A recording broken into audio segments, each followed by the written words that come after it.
Very much, Anna. And greetings from the sunny north, almost COVID-free.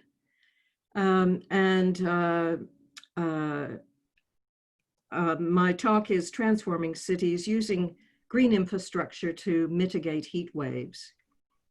And I'd also like to add my acknowledgement of country and pay respects to the traditional custodians of the Kabi Kabi, which are the, and pay respect to the elders, past, present, and future, and the contributing contribution they make to our country.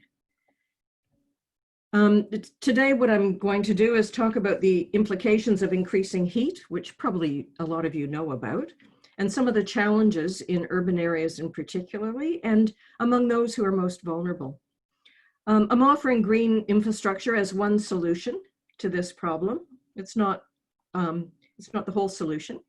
And I'm talking about a stepped approach to improving green infrastructure in our cities and talking about some opportunities.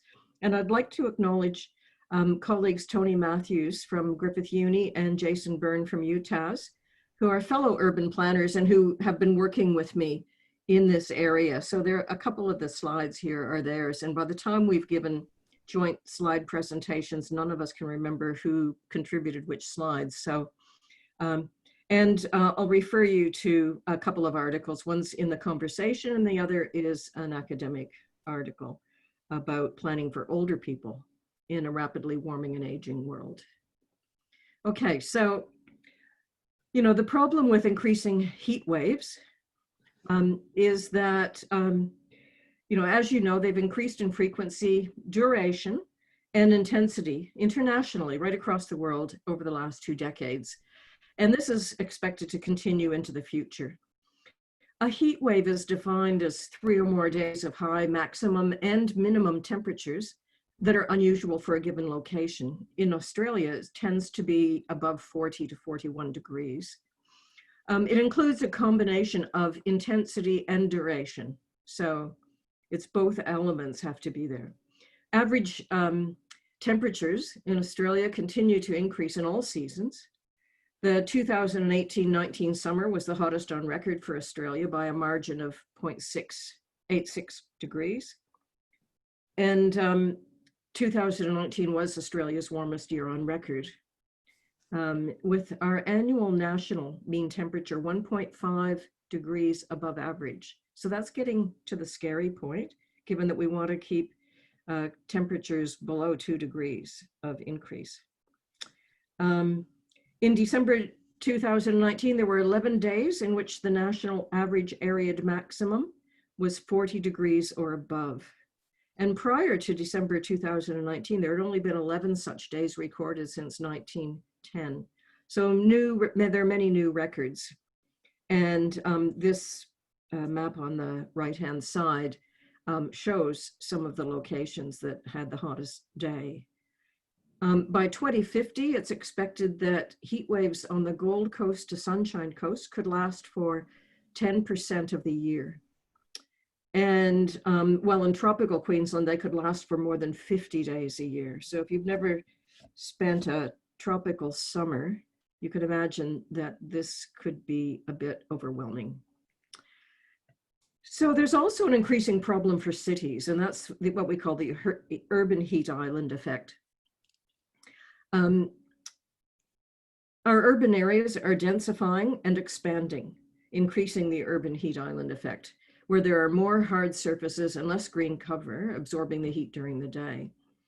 And a comprehensive study of urban heat islands in Australia identified Ipswich, Logan, Toowoomba, and Cairns as the most heat exposed among 10 local government authorities in Queensland.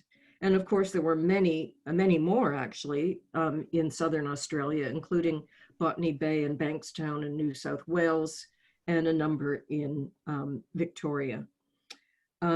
Measurements were based on a VHHEDA index, which refers to vulnerability to heat due to land cover, health, economic disadvantage, and access to green spaces. So they felt that the combination of these makes the urban heat island effect more,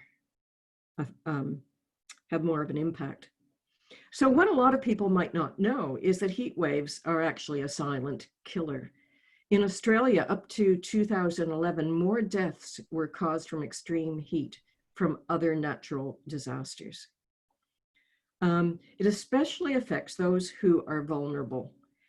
This includes babies, the aging, people with disabilities, and this includes both physical and cognitive, and the poor.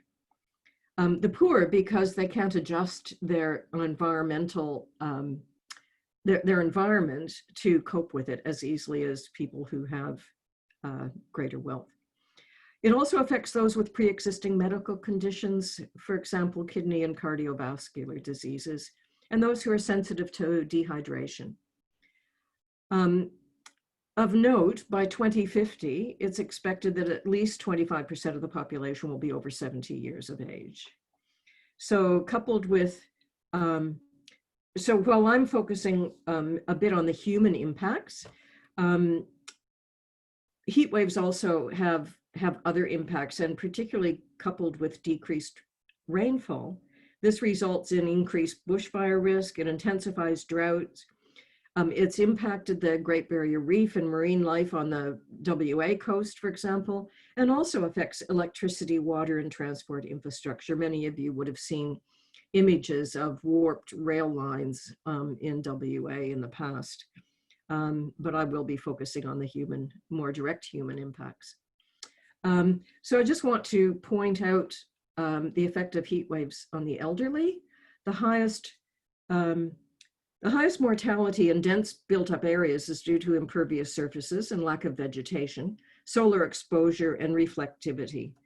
The multi-day heat wave in Melbourne in 2014 resulted in 228 suspected heat-related deaths and 140 heat strokes, as well as other things. One of the problems with medical records of impacts of heat waves is that people may die from a respiratory condition brought on by a heat wave, but it might not be recorded as heat wave related. So one of the things that has been identified is that we need to be recording this mortality in a more comprehensive way.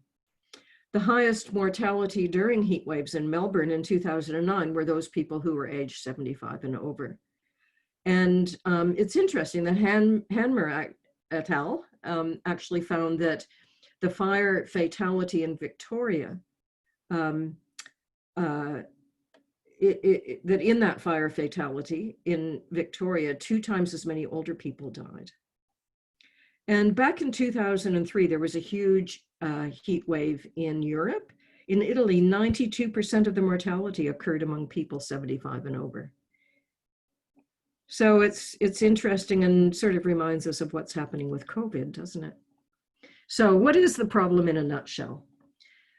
Well, there's an urgent need to prepare our cities and residential environments to minimize heat stress in future climate scenarios. So what's the solution? Well, we can prepare short-term prevention and preparation programs that include early warning systems, behavioral change, like don't go outdoors, drink lots of water, and emergency services. But we also need longer term interventions to mitigate the urban heat island effect. So green infrastructure research is not well integrated with urban design and planning. When we refer to green infrastructure, we're referring to multifunctional green spaces that are strategically planned and managed to provide ecological, social, and economic benefits.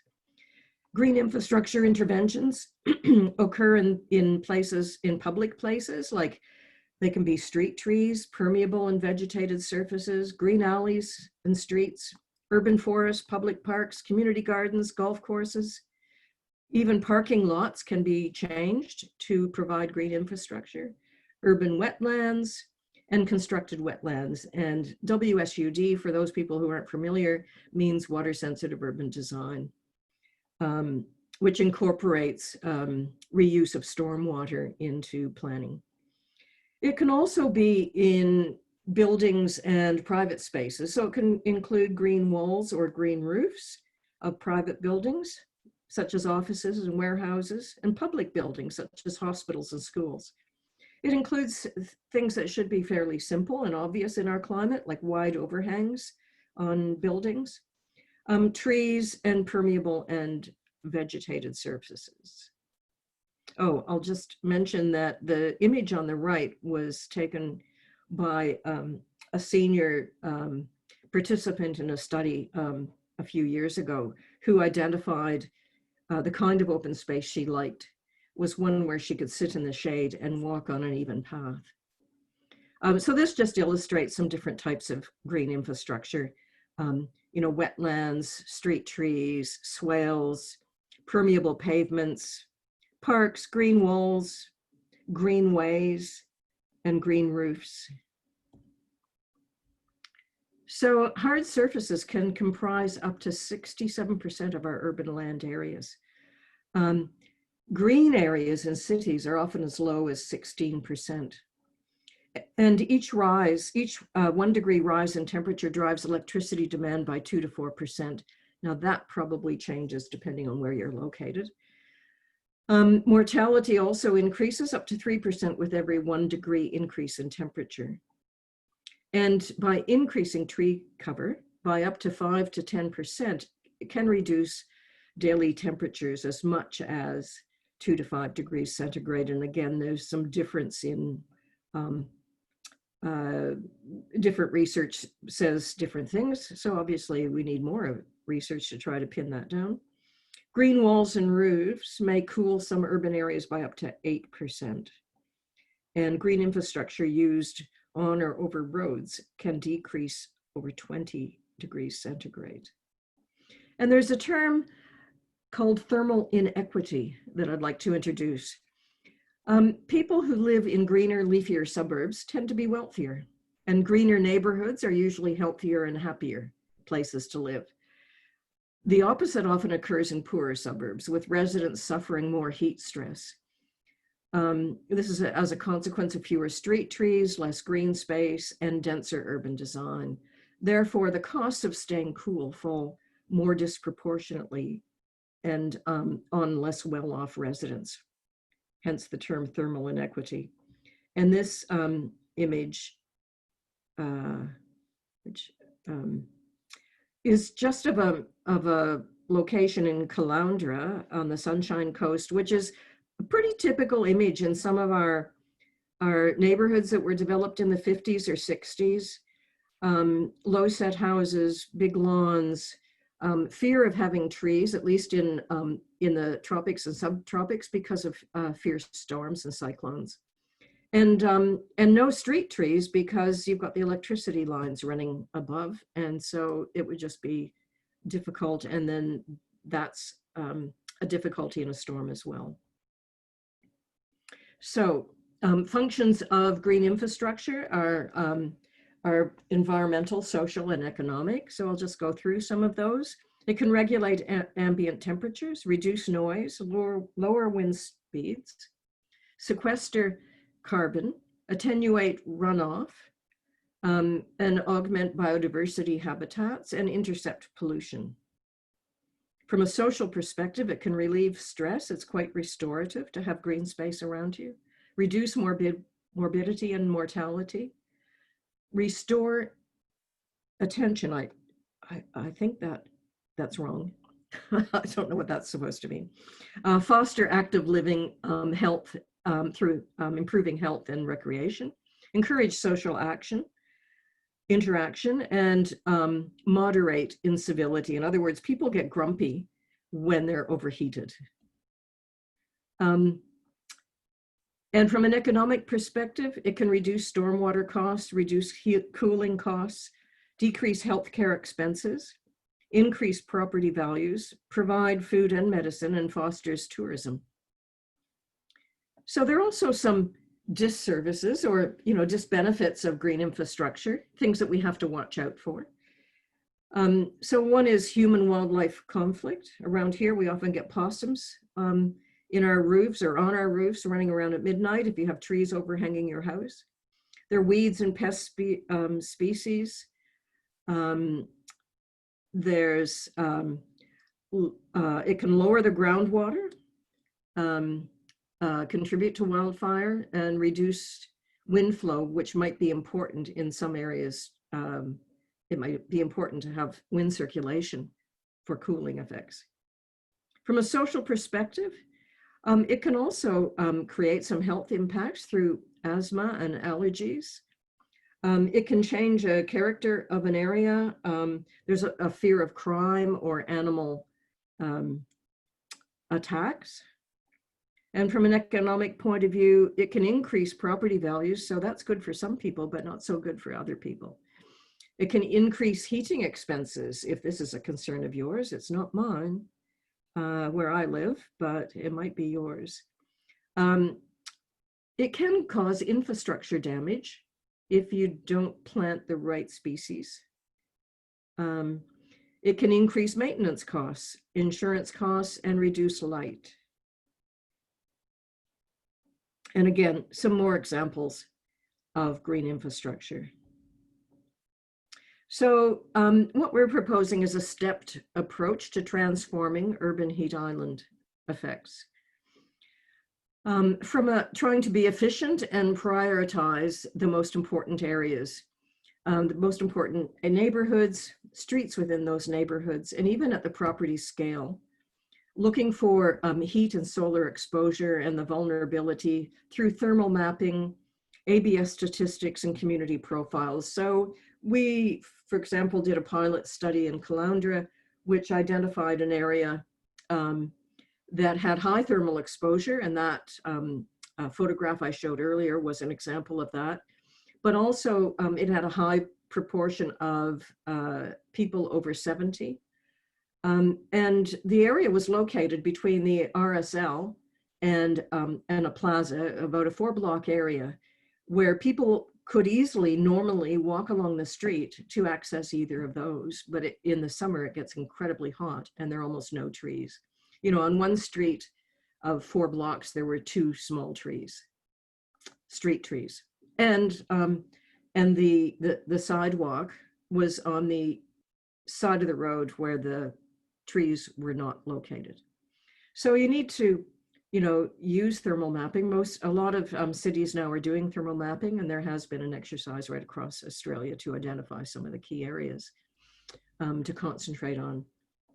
And so you can audit these locations for existing green infrastructure and water sensitive urban design and the potential for introducing them.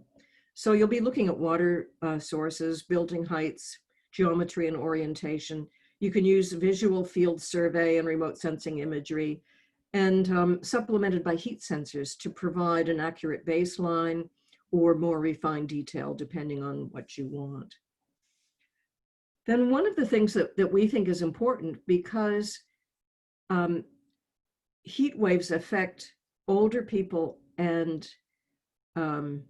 people with disabilities more than a lot of other people, we feel that we also need to do an accessibility audit or universal design audit, and undertake what we call CEPTED, crime prevention through environmental design. Is a system used by planners to try to look at how to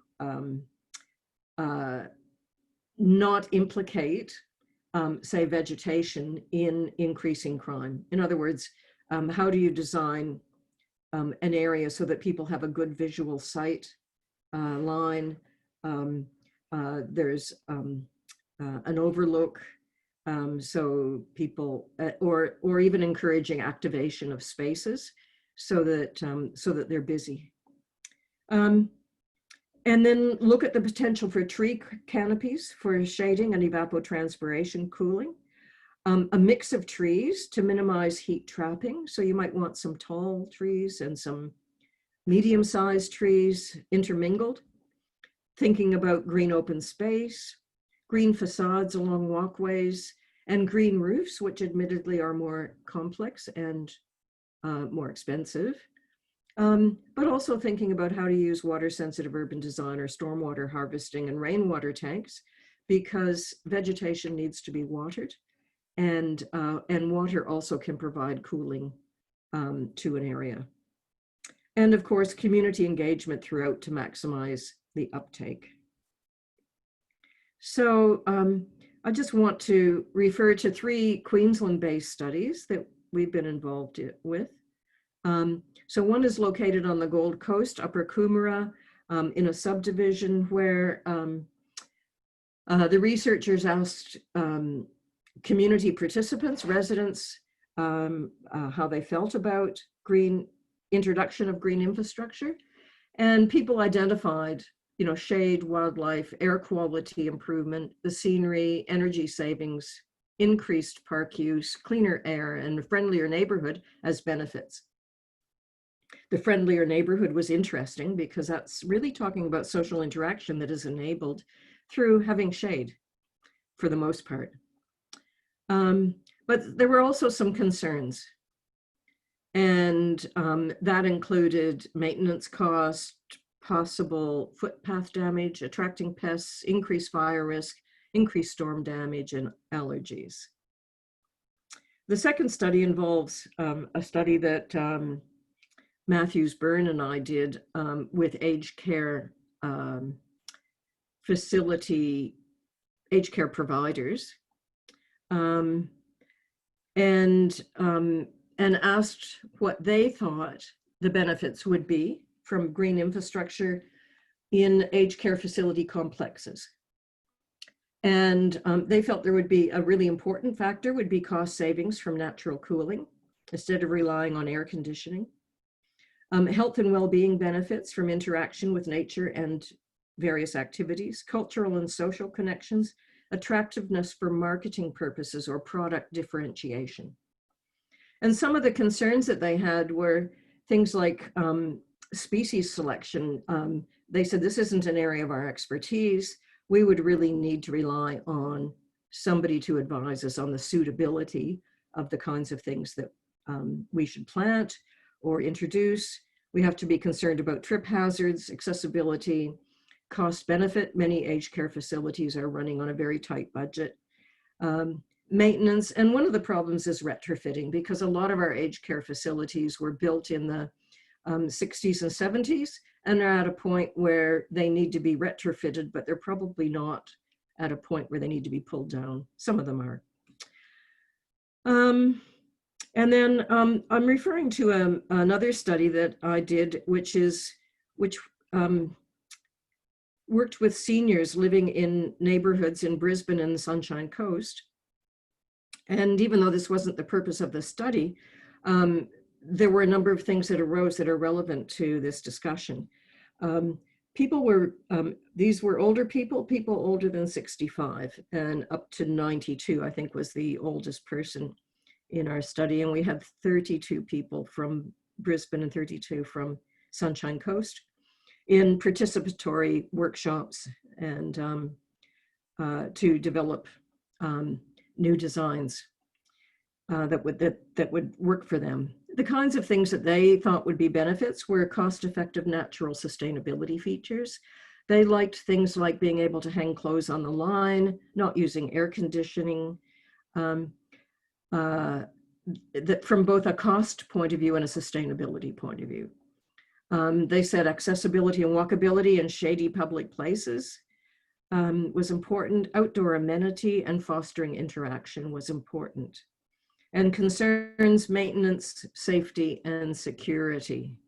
So it was interesting that in Brisbane, which is, a big city from our perspective, the participants were much more concerned about safety than they were on the Sunshine Coast. Okay, so just to sort of summarize, there are a few slides to summarize here. There are multiple benefits of greening. It cools surroundings. The shade reduces skin exposure to sun.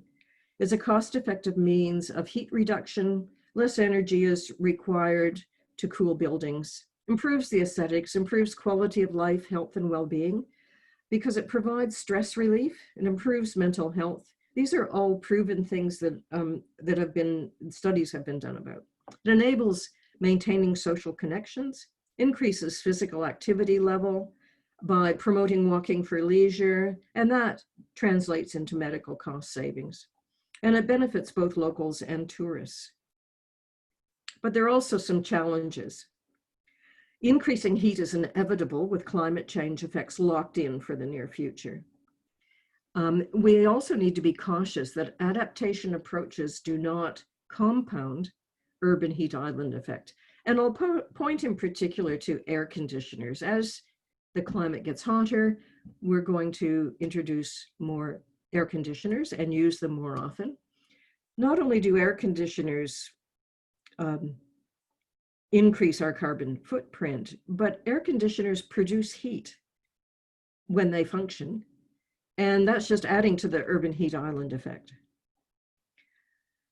A hotter climate and water availability may affect the type of plants that we use and their viability, and the species could vary with climate change. So we have to think when we plant now about what plants will survive well into the future in a particular location.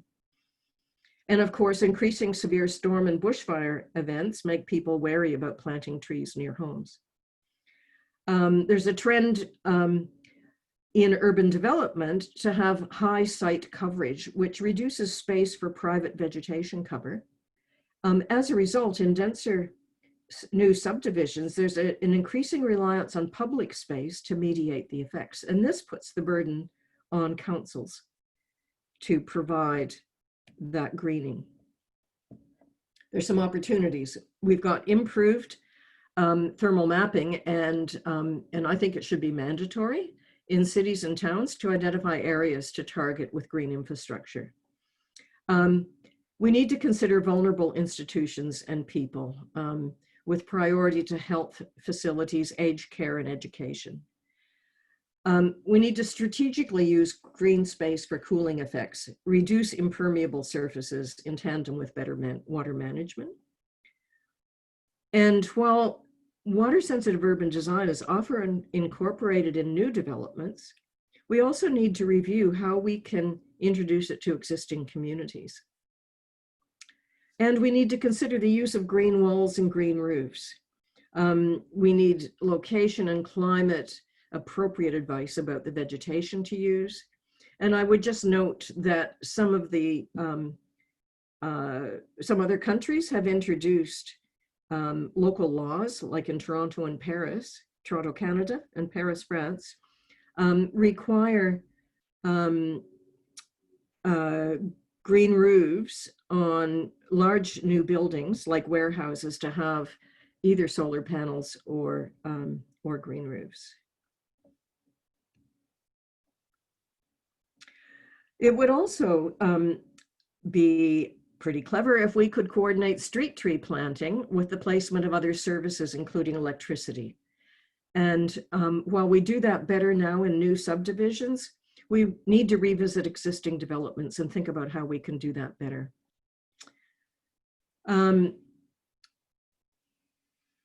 We need to be thinking about the multiple benefits that we can get from assessment and incorporation of green infrastructure. So we've developed a checklist of best practice green infrastructure, universal design features for accessibility, CEPTED for security, and adopted a program called Q Design, which is for subtropical and tropical buildings. And we need to build in and promote and provide evidence of the current good work of various councils.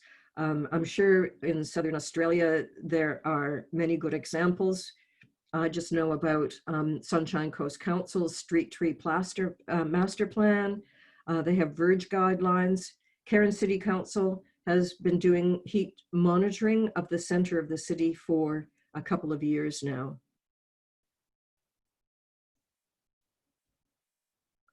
And to try to get community engaged in adopting this, because we want it not just to occur in public land, but also private, we need to think about what kind of methods would work well. And I've used a few visual techniques for imagining in other studies. Now, this one was in relation to flooding, but it's applicable for green infrastructure too. So, for example, the left-hand one the upper left-hand is the community identifying vulnerable areas on a touch screen. They provided photos of vulnerability and values that are important to them. On the right-hand, upper right-hand, we actually overlaid the photos mapped onto the vulnerable sites that they identified. The lower left-hand is just the council vulnerability maps. So most councils now have maps that show fire risk or flood risk. And 5, there's visualization software that can be used to show different scenarios under different circumstances. And that's been really valuable to get people to think about what the implications may be. So the summary is, there's a compounding effect of our increasing urban population, the densification of our urban areas. Whoops, sorry. With reduced vegetation cover in cities, increasing heat from climate change, and social issues of aging and people with disabilities. We need to improve comfort, walkability, and safety in public and private areas during heat waves. And green infrastructure is one way of doing that, with multiple health and well-being benefits, as well as biodiversity and carbon reduction benefits, and at reduced costs. So I've just got a few references there, and thank you. And this is a view of our university, which is a wildlife reserve as well. Okay, thank you very much.